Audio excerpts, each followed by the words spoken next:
Hello everybody, this is Cholera, and welcome back to the Pro League. I'm going to be casting a couple of Pro League games played recently today, and I will be casting first a Bisu versus Com in SKT1 versus STX Seoul, played on November 30th, 2008. And part of the reason why I'm doing this is because these two players have both been on fire recently. Com, I have not casted yet, I believe, in my games, but I certainly watched a lot of this kid, and he is very, very strong this season in the Pro League. He is 10-4. I think he's ranked third or fourth. 10-4 before this game. And Bisu, meanwhile, of course, has just won the MSL. He's also in the top 20 in terms of Pro League performers this season. Might even be in the top 10. In any case, though, these two players have actually faced each other in 6 games before this. They have a record that's tied 3-3, although most recently, Bisu eliminated Com from the round of 32 of the GOM-TV Intel Classic, and that was actually a really exciting series. Game 1 was a Hydralist Rush, and then Bisu fought it back, and then Com came back and won Game 2, and then Bisu finally won Game 3. It was a very close series, and any day that a Zerg can challenge Bisu like that is certainly impressive for the Zerg player, so I do hope this is an exciting game. This is set 1 of their series, and I believe I might be doing one of the other games in this series, set 4, which I won't reveal just yet, but in any case, this is Com versus Bisu here on Medusa, and we did watch Bisu tear Yellow Arnek apart on the same map a week ago in the ace matchup between SKT1 and OGN Sparkies. So Bisu in that game just showed, really great control throughout the entire game. He didn't panic when Yellow broke open the temples leading to the back of his base. Instead, he kept up his cool, kept up his defenses, and then moved out with an unstoppable late-game army of Reavers and Archons. And, just small things in the game that Bisu did were just very smart. Like, he went for several speed lot drops into the back of Yellow Arnek's base, and they were actually they were almost seemed cute at first, like little funny zealots walking around, but then Yellow Arnek loses one of his hatcheries, and then no fun in games there. Normally when the Zerg player really fears is that they fear DT drops, High Templar drops, Reaver drops. So see Zealot drops, and you're like, oh, okay, I can take care of these Zealots. But if you don't move your army back in time, Zealots can do a lot of damage, especially when they were upgraded like Bisu had them.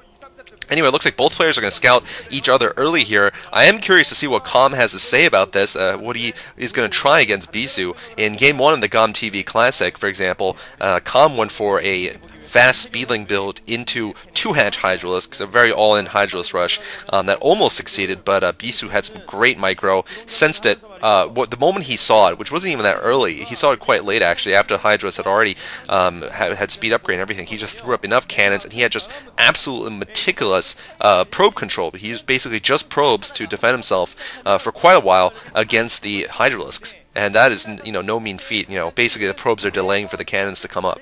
Anyway, though, it looks like, interesting enough, Com has gone for a 12-hatch into the expansion behind his base. That lends me to think he's definitely going to go for a 3-hatchery build in the beginning here, and picking up his natural expansion,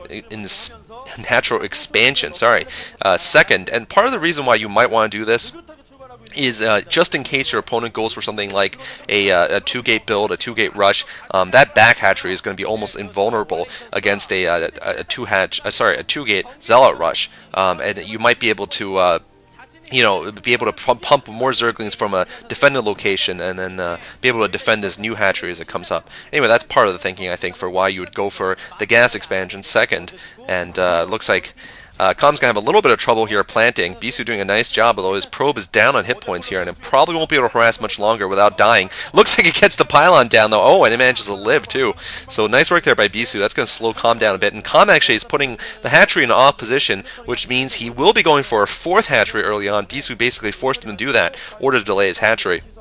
So we are going to see a definite macro build here from Com. He's been sort of bottled into the macro build here because there's no way he's going to be satisfied with that hatchery at that location. Now we're seeing the gas going down for Com. So Com is probably going to go for a rather standard build here.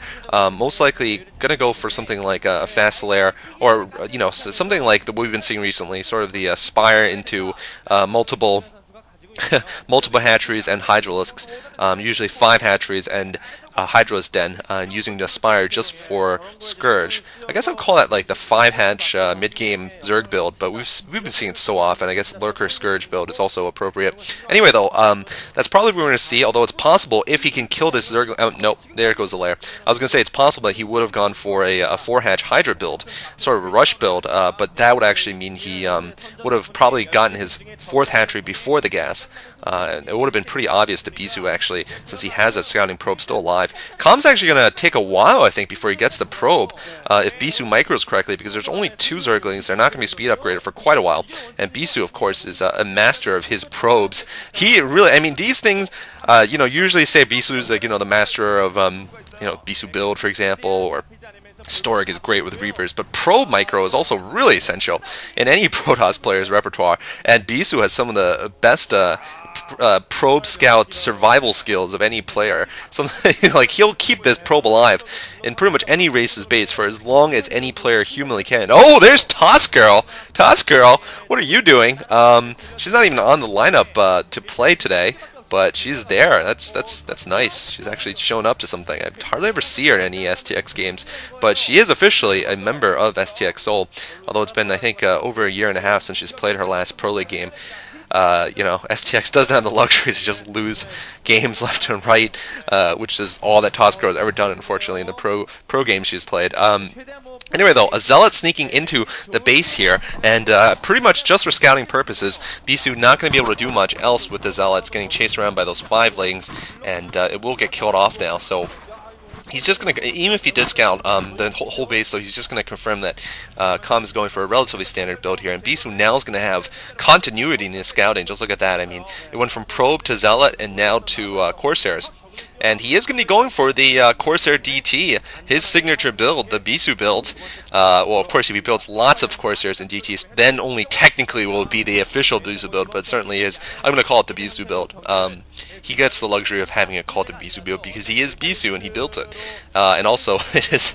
anyway, so there comes the Corsairs, and the Bisu build, of course, is you want to be able to kill off enough Overlords so your DTs have free reign around the Zerg base. Interesting enough, that hatchery was fairly late, but I guess the second gas was also pretty late. So yeah, we are seeing this 5-hatchery build here. Exactly as I predicted. He is going to be building Scourge to deal with the Corsairs. In fact, this build deals well with the Bisu build, and that's part of the reason why it's done so often. It does very well against the Bisu build because you know, you can kill off the Corsairs with a Scourge, and then the DTs are just not effective at all to a mid-game Zerg. And you know, the Bisu is going to know this is true, though. He's going to know it's coming, and he's probably not going to go for as heavy of a DT army as he otherwise could have. And there we are seeing more harass coming from the Corsairs. Now, of course, just to talk about the Bisu build a little bit, part of the great success of the Bisu build against Savior was the fact that Savior expanded a lot more than modern Zergs are doing. Savior went for usually 4 bases. By the time Bisu got his DTs out, Savior was already at 4 bases. He went for a very heavy